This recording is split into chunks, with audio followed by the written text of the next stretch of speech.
guys, welcome back to Kathy's Kitchen. Today we're going to make something that I think you're really going to like. Homemade macaroni and cheese. Now who does not like that? You probably have all had, the boxed macaroni and cheese with the powdery cheesy stuff, but I think once you learn how to make this, there's going to be no going back. It's not hard to make at all, okay? And it kind of ties in with our mother sauces that we're being introduced to, okay? So a cheese sauce that we make for our macaroni and cheese is basically one of the mother sauces. It starts with the bechamel sauce. So we have a roux, we add milk to it, that's our bechamel sauce. Then we add cheese to it, that's a Mornay sauce or a cheese sauce, okay? So a roux is, if you recall, a roux is equal parts butter and flour, okay? Doesn't necessarily have to be butter. It could be bacon fat, it could be other types of fat. Butter is usually used because butter has a better flavoring. So for this, we're using equal parts butter, equal parts flour. And what this will do is it will be used as a thickener for when you add your milk into it. And when you add your milk in, it's going to seem really liquidy, but what will eventually happen is your roux will start to thicken up your sauce. And we'll see exactly what happens with that. So let's get started, and I'm going to use a couple different cheeses. I'm going to use my Gouda cheese because I heard it's pretty Gouda. I'm going to use cheddar, and I actually have etc.are. And like I said, you could put any type of cheese you want into it. So let's get started by grating our cheese.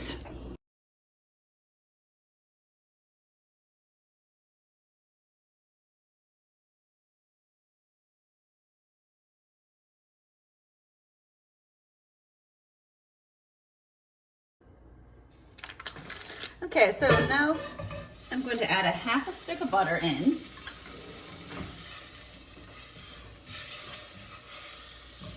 And you can use clarified butter with this. This is just regular butter. Clarified butter is actually butter that has, butters actually consist of probably about 80% fat, and the rest, 20% is probably milk particles and liquid water.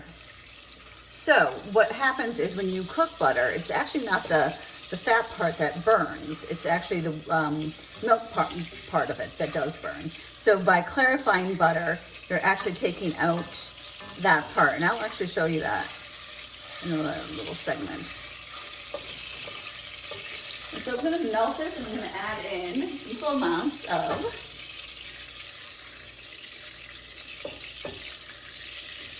my flour. Now you're going to notice this is going to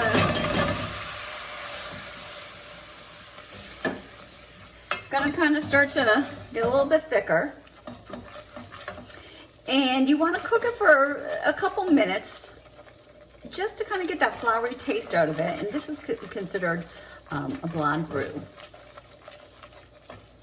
I want to keep this cooking. And then what I'll do is I'll whisk in my milk. Now, when I go to whisk in the milk, some people, insist on warming up the milk first. You know what? I never have, and it works out perfectly fine. I kind of gradually add it in, and it, at first will kind of clump up, but then it thins out.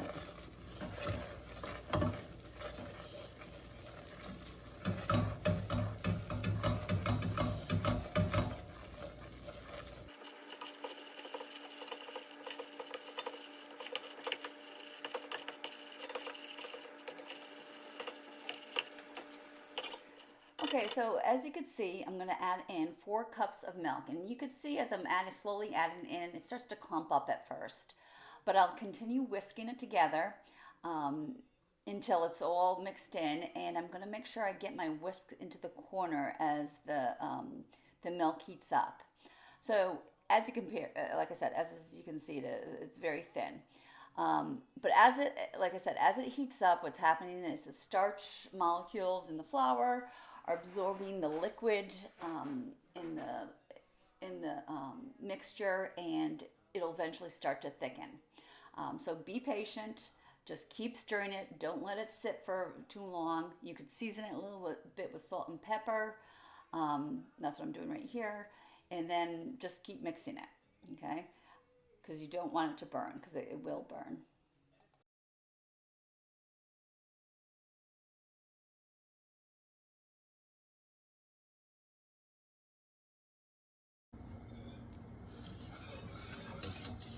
It'll seem like, okay, is this ever gonna thicken? And then all of a sudden you'll see it'll reach that point and it'll start to thicken. And how can you tell your sauce is the right consistency? Something called nappe, N-A-P-P-E. So what that means is if you were to take the back of a spoon, it should coat it like that. Okay.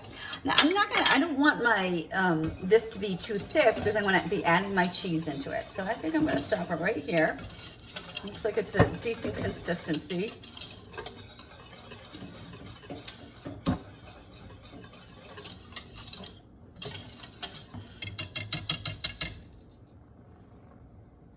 Now with my wooden spoon, I'll stir in the cheese because I want it to get all stuck in my whisk.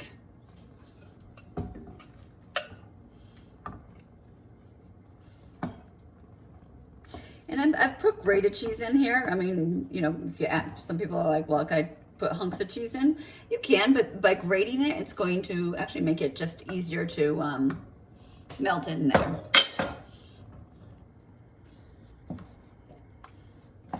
You can see, it doesn't take long to get it melted.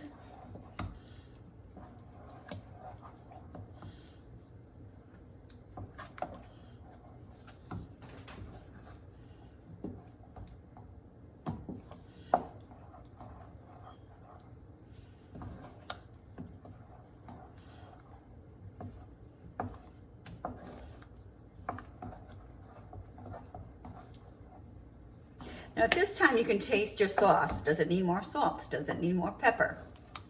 Now I am going to then add my pasta in. Meanwhile, you should have this going at the same time. But you could set this aside. That's not a problem. If it starts to get too thick, you can always add a little extra milk to it to thin it down, but I think this is gonna be fine. So we'll get our pasta cooked next. In the meantime, I'm going to add some salt to my water here and bring this to a boil.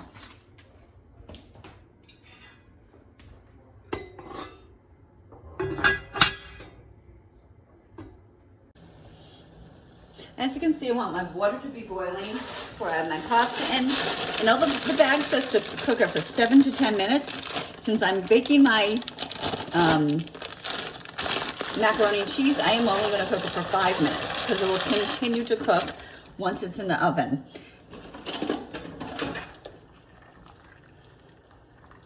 So bring it back to the boil and boil for 5 minutes.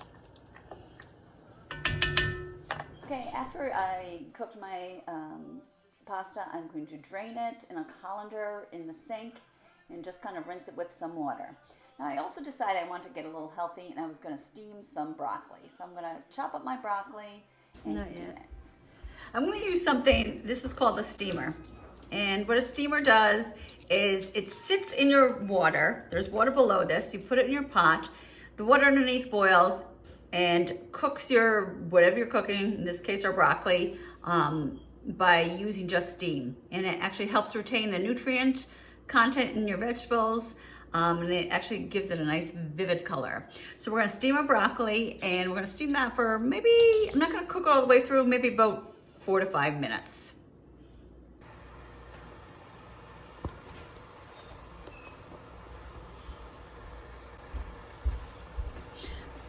So I'm gonna add my broccoli into it.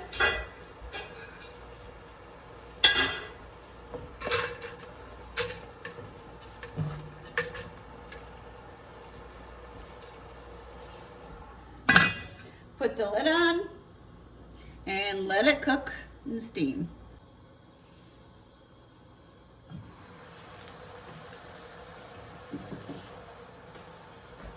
That looks like a beautiful green color that will drain this. So once I've drained my pasta, I'll mix my cheese sauce in.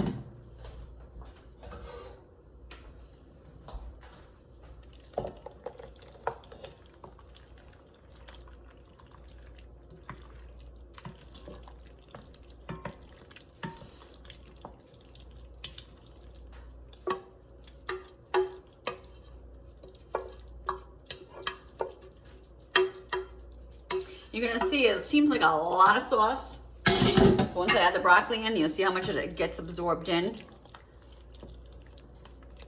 I'm also gonna add some chicken in that was already pre-cooked.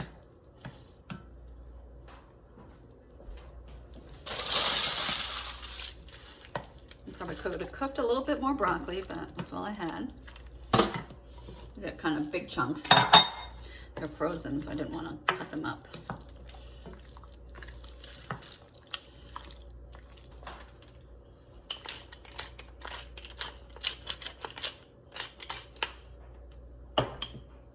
I'm just going to take some breadcrumbs with some butter, mix it together. You do not have to have this on top. I'm baking mine, so I want a little crumble for the top. And that's just simply mixing that together. Adjust it as needed. I'm not doing a ton on top, but enough to give it a little crispiness.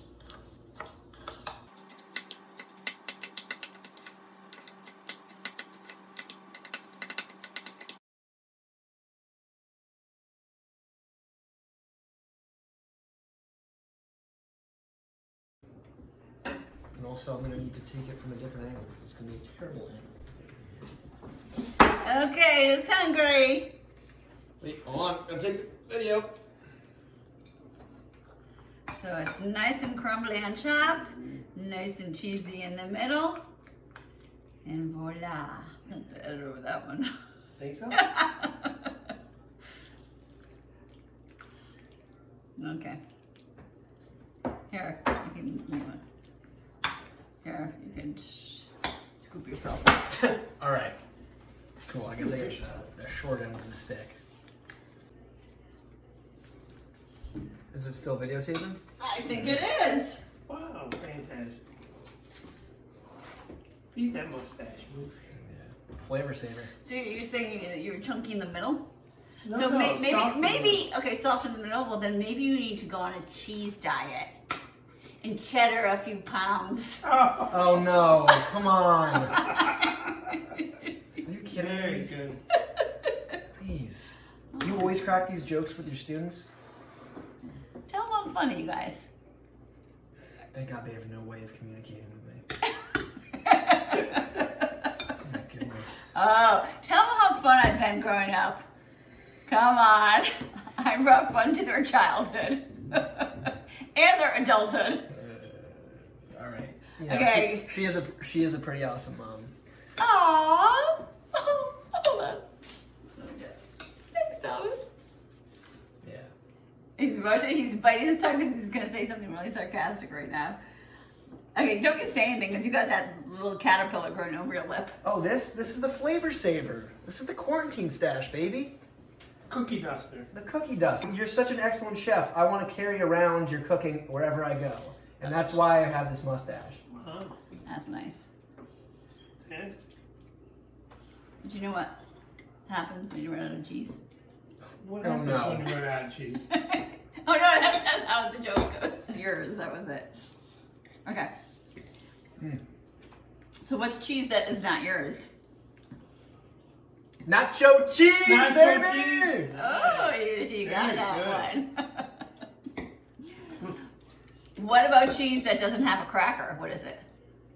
I don't know. I'm gonna hate this one. You can already tell by her reaction. It's cracker lacking.